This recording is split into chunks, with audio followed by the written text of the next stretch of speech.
Bismillahirrahmanirrahim. Sekarang pertanyaannya, apakah duduk ini terus dilakukan dalam sholat atau hanya sesekali dikerjakan dalam sholat? Kapan Nabi SAW mengerjakan duduk dalam sholat?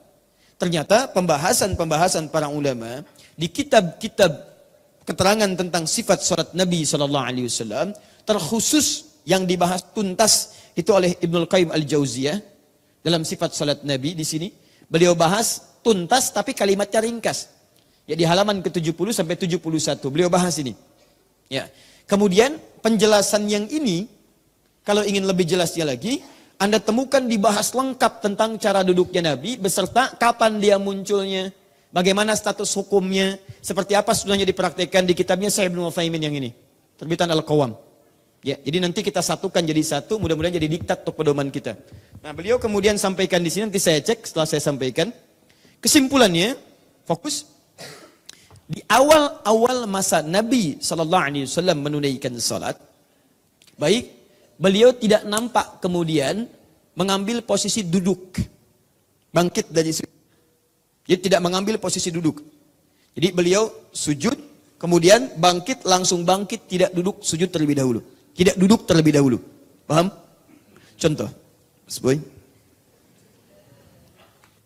Masya Allah, silakan.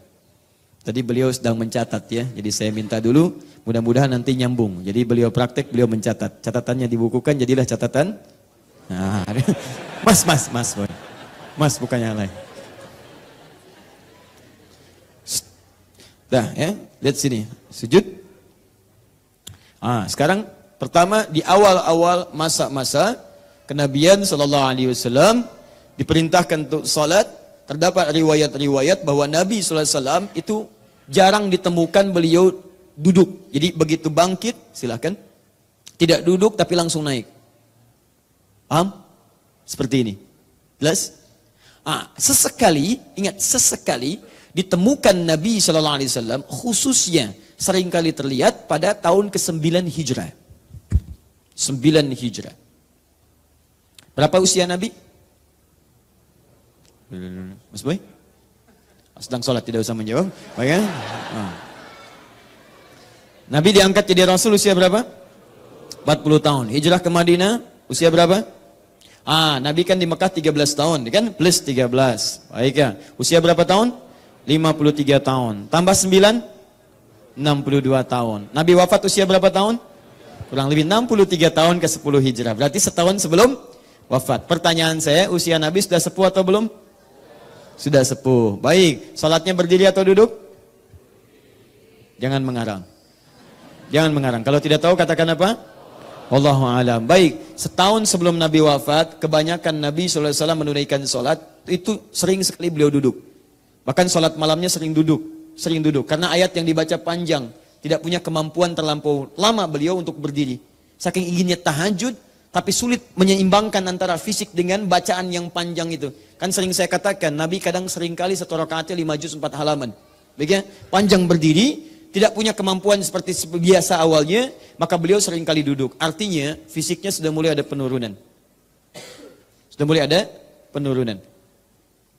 Sebelum ini, kadang duduk. Tapi dalam keadaan-keadaan tertentu. Tidak setiap kali beliau bangkit, kemudian beliau duduk. Artinya, duduk yang dimaksudkan, silakan sujud. Kemudian bangkit, duduk dulu. Duduk semacam ini, untuk kemudian bangkit lagi, dilihat oleh para ulama hadis, posisi Nabi SAW saat duduk ini terlihat tidak sepenuhnya rutin dalam setiap sholat. Sesekali beliau kemudian duduk. Dianalisislah kemudian kapan sesekali itu yang seringnya terjadi kemudian di akhir tahun sebelum wafatnya Nabi, khususnya tahun ke-9 Hijrah. Diamati, ternyata Nabi bangkit itu dalam kondisi-kondisi ingin mengambil tenaga kembali, rehat sejenak dalam artian mengumpulkan tenaga supaya bisa bangkit kembali. Dalam bahasa Arab, duduk untuk sejenak misalnya, sejenak rehat untuk mengambil kekuatan, untuk bangkit kembali, atau melakukan aktivitas lagi, itu disebut istirahat. Rahah itu istirahat, ista itu minta supaya sejenak bisa mengambil kekuatan kembali. Dia ada rehat, ada istirahat. Rehat itu mendapatkan santai tenang, istirahat pakai ista, menuntut keadaan supaya bisa mendapatkan ketenangan dulu, punya kekuatan lagi. Anda kerjakan, kerja, tiba-tiba sampai pada tahap-tahap yang agak lemah, kan istirahat dulu.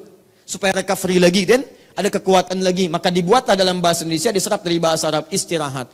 Maka duduk semacam ini diperkenalkanlah oleh para ulama dengan bahasa jilsatur raha atau jilsah istirahat. Duduk istirahat. Kalimat istirahat inilah kemudian yang dipahami oleh para ulama, baik ahli hadis dengan ahli fiqih, dengan dua pendapat utama. Satu, ada yang berpendapat bahwa kesunahan ini berlaku sesuai dengan kondisi.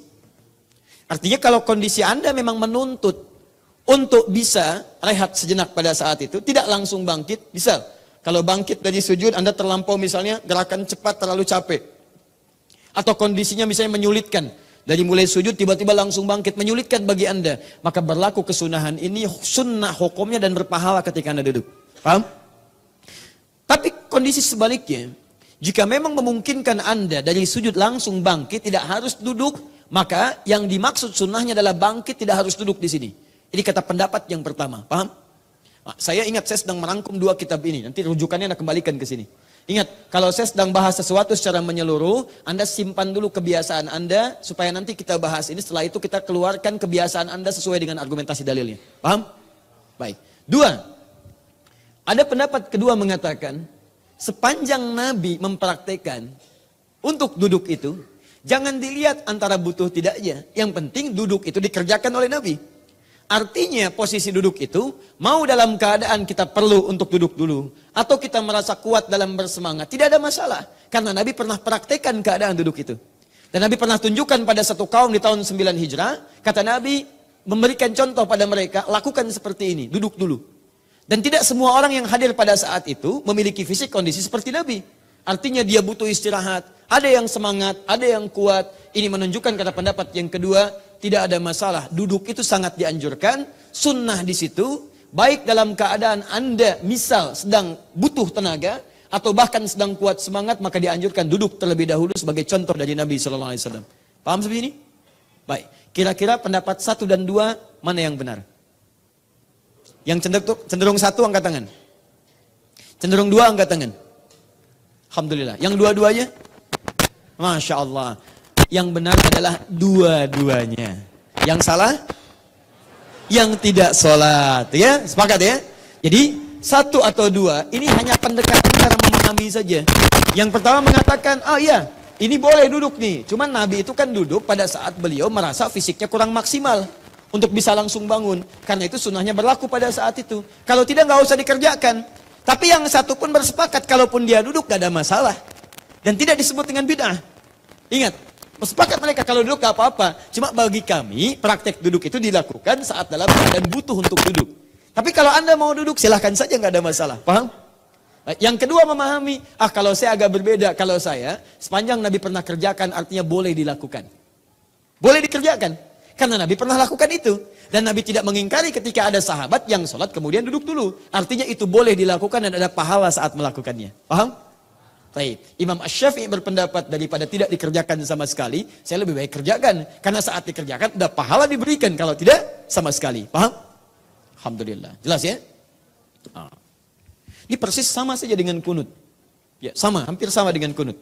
Nabi pernah mengerjakan, setelah itu beliau kemudian tidak mengerjakan. Kata Ibnu Umar kadang beliau kerjakan, kata yang lain kadang tidak mengerjakan. Ya, Imam Syafi'i memilih untuk kunut, Imam Malik memilih untuk kunut, kemudian Imam Ahmad kunutnya nazilah, Abu Hanifah memilih tidak kunut. Mana yang paling benar? Semuanya benar. Yang salah yang tidak? Salat subuh, kan? Alhamdulillah.